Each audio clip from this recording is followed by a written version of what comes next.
Drive on Mama, buckle up. Andrea TV here from driveonmama.com, coming to you on a Sunday night. And we are going to discuss Doordash hidden tips.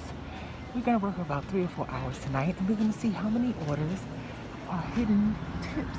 First pickup, Mama June, 11:25, 3.1 miles. Okay, our pickup time was 7:36. It is now 7:50, and it is not ready yet.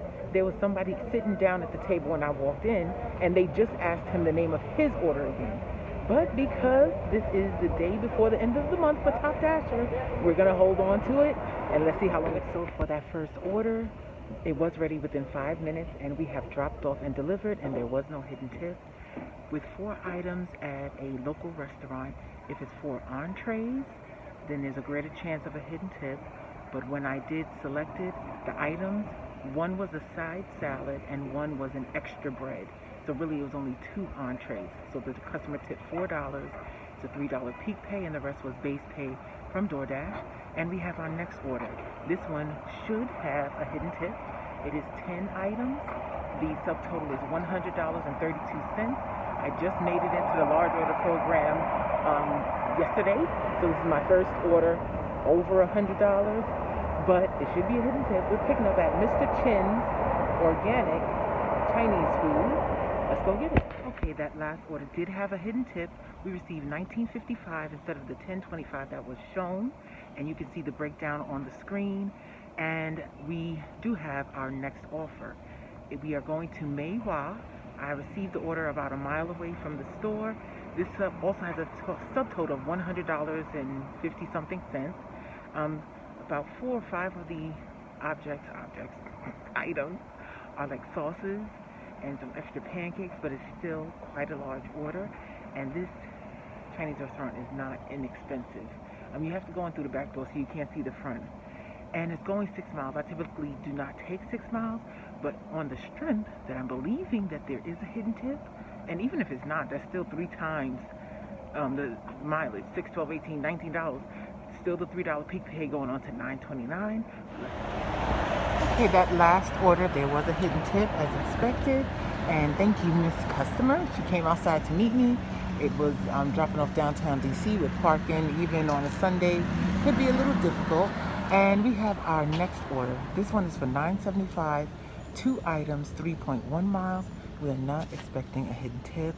It is just a 4-piece dinner and I believe some nuggets. But yeah, let's go get it. Okay, as expected, that last order did not have a hidden tip. She tipped $3 and the rest was base pay. There are no more peak pays, so anything above $6.75, that's just Doordash adding on in order to get someone to take the order. And this next order, it's kind of iffy.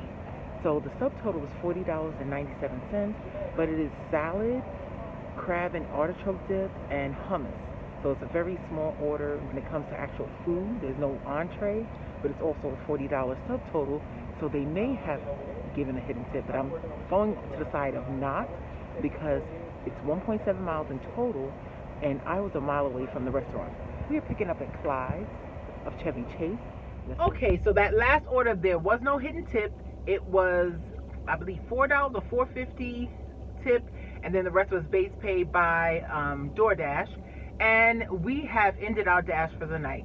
On Sundays, it usually dies down somewhere between anywhere from 9:30 till 10:30. Right now, it's almost 11, so we are done for the night, and we'll be back at it tomorrow. So in order to spot the hidden tips, you have to receive multiple orders.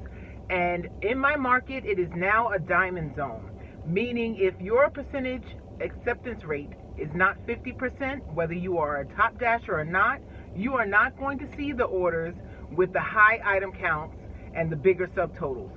You will see them 1 out of every, I'd say, 15 to 20, as opposed to when you're above 50%, almost every order is going to be at least the $2 per mile, which is my high order program dollar amount. Even though I didn't opt into it, I didn't reset my acceptance rate at any point, but if you work in a zone where it's offered, you are now grandfathered in because you are a dasher, and that is what they are doing, just to let you know. So tonight was a very profitable night, our first night with the large order program. I had been trying for 2 months. If you are not a part of it and you have a completion rate of 95% or higher and you have at least 200 deliveries, I would call support to ask, and you're going to have to call them a few dozen times. And as far as they told me, it only happens once a month. But that last person I talked to told me it wouldn't happen until the 1st, but I got the email on the 29th, and today is the first actual day where I received multiple orders where the subtotal was more than $100. Those orders are going to give you the bigger tips.